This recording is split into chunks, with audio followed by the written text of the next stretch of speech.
मेरे चारों तरफ आप देखिए कि बैरिकेड लगाए गए हैं देश के नागरिकों के लिए। पुलिस फोर्स आप देख सकते हैं कि किस तरीके से यहाँ पर प्रदर्शन होने से पहले ही यहाँ पे पुलिस को लगा दिया गया है, प्रशासन को लगा दिया जाता है ताकि आप अपने संवैधानिक अधिकारों को ना सरकार से पूछ पाएं और ना ही आप संवैधानिक दायरे में रहकर धरना प्रदर्शन कर पाएं। दूसरी तरफ आप देखेंगे ये जो बैरिकेड लगाए गए हैं, ये सिर्फ बैरिकेड नहीं है बल्कि लोकतंत्र की आवाज़ को दबाने के लिए किस तरीके से ये एक दीवार खड़ी की गई है। मतलब इस तरीके से लगता है कि जैसे जंतर मंतर नहीं, एक ये छावनी में तब्दील कर दिया।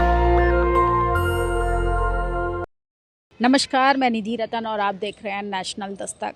आज का ये वीडियो व्यूज़ के लिए नहीं है बल्कि देश की सच्चाई को रूबरू कराने का है। एक पत्रकार के तौर पर मेरा ये काम बनता है और मेरी एक नैतिक रिस्पॉन्सिबिलिटी भी है, जिसको चौथा पिलर कहा जाता है, कि इस देश के तमाम उन विक्टिम लोगों की आवाज़ बन पाऊँ जिनको इंसाफ मिलना बेहद ज़रूरी है। इस समय हम जंतर मंतर है, मेरे कैमरा पर्सन दिखाएंगे कि किस तरीके से डेमोक्रेसी का लगातार बार बार दुहाई दिया जाता है सत्ताधारियों के द्वारा, विपक्षियों के द्वारा। लेकिन सोचिए, क्या डेमोक्रेसी वाले देश में, क्या लोकतांत्रिक देश में, क्या जनता को धरना प्रदर्शन करने की अनुमति नहीं होनी चाहिए? सोचिए, मेरे चारों तरफ आप देखिए कि बैरिकेड लगाए गए हैं देश के नागरिकों के लिए। पुलिस फोर्स आप देख सकते हैं कि किस तरीके से यहाँ पर प्रदर्शन होने से पहले ही यहाँ पे पुलिस को लगा दिया गया है, प्रशासन को लगा दिया जाता है ताकि आप अपने संवैधानिक अधिकारों को ना सरकार से पूछ पाएं और ना ही आप संवैधानिक दायरे में रहकर धरना प्रदर्शन कर पाएं। दूसरी तरफ आप देखेंगे ये जो बैरिकेड लगाए गए हैं, ये सिर्फ बैरिकेड नहीं है बल्कि लोकतंत्र की आवाज़ को दबाने के लिए किस तरीके से ये एक दीवार खड़ी की गई है। वो दीवार जो लगातार सरकार जो है वो बड़ी करती जा रही है।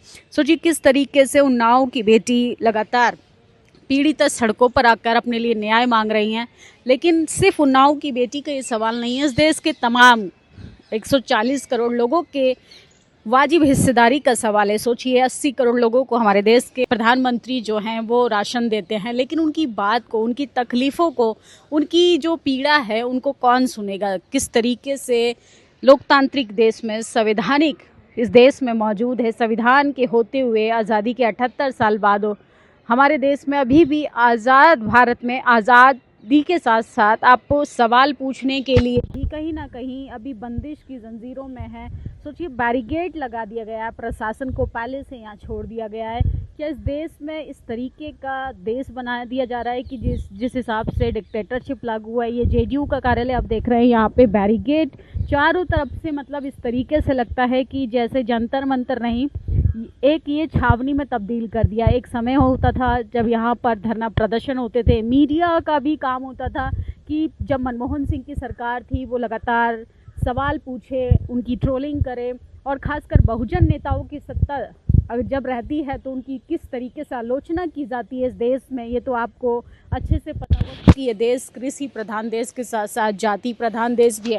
लेकिन फ़िलहाल सवाल ये है कि एक समय था, इसी जगह पर, इसी जंतर मंतर पर तमाम लोग धरना प्रदर्शन करते थे, सवाल उठाते थे, सरकार की ट्रोलिंग भी करते थे, सरकार के नीतियों के खिलाफ जमकर प्रदर्शन भी करते थे। लेकिन आज हालात इतने बदल गए हैं कि तमाम जो सत्ताधारी लोग हैं उनको अपनी आलोचना बर्दाश्त नहीं है। जनता सवाल नहीं कर सकती, विपक्ष सदन के अंदर सवाल नहीं पूछ सकता। किस तरीके से लगातार इतिहास पे बात होती है लेकिन वर्तमान के जो हालात हैं उस पर बात नहीं होती है।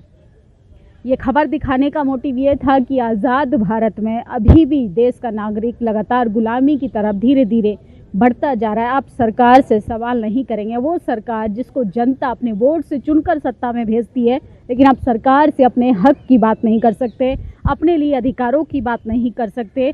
जनता का क्या कसूर है कि वो सत्ताधारियों से अपने लिए रोजगार चाहती है, अपनी आवाज़ को मुखर रखकर अपने लिए न्याय चाहती है। सोचिए, उन्नाव की बेटी इस देश की राजधानी में जंतर मंतर पर आने वाली है और प्रशासन किस तरीके से यहाँ पर लगा दिया गया है, और दीवारें आप देखिए, बैरिकेड को किस तरीके से तैनात कर कर इस देश की तमाम चीज़ों को एक तरीके से डिक्टेटरशिप में तब्दील कर दिया गया है। क्या यही है विश्वगुरु भारत की तस्वीर, जहाँ पर जनता प्रदर्शन नहीं कर सकती है, जहाँ तमाम लोग अपनी आवाज़ नहीं उठा सकते हैं? सोचिए किस तरीके से लगातार धीरे धीरे संविधान को संकोचित किया जा रहा है, छोटा किया जा रहा है। संविधान सबको बराबर आज़ादी देता है। अगर सत्ताधारियों को उनके संवैधानिक अधिकार मौजूद है तो जनता को भी उनके संवैधानिक राइट्स मौजूद हैं और उनका नैतिक कर्तव्य है कि जिस सरकार को वो वोट देकर सत्ता में बिठाए हैं उनकी जमकर वो आलोचना भी करें। इस खबर पर आप लोग प्रतिक्रिया जरूर दीजिएगा। शुक्रिया। दस्तक की आपसे गुजारिश है कि अगर इसको बचाना चाहते हैं तो नेशनल दस्तक को सब्सक्राइब करने के लिए रेड कलर के सब्सक्राइब बटन को दबाएं, फिर बेल आइकन की घंटी दबाएं। नेशनल दस्तक को बचाने के लिए बहुत जरूरी है कि हर खबर को शेयर करें, लाइक करें, कमेंट जरूर करें।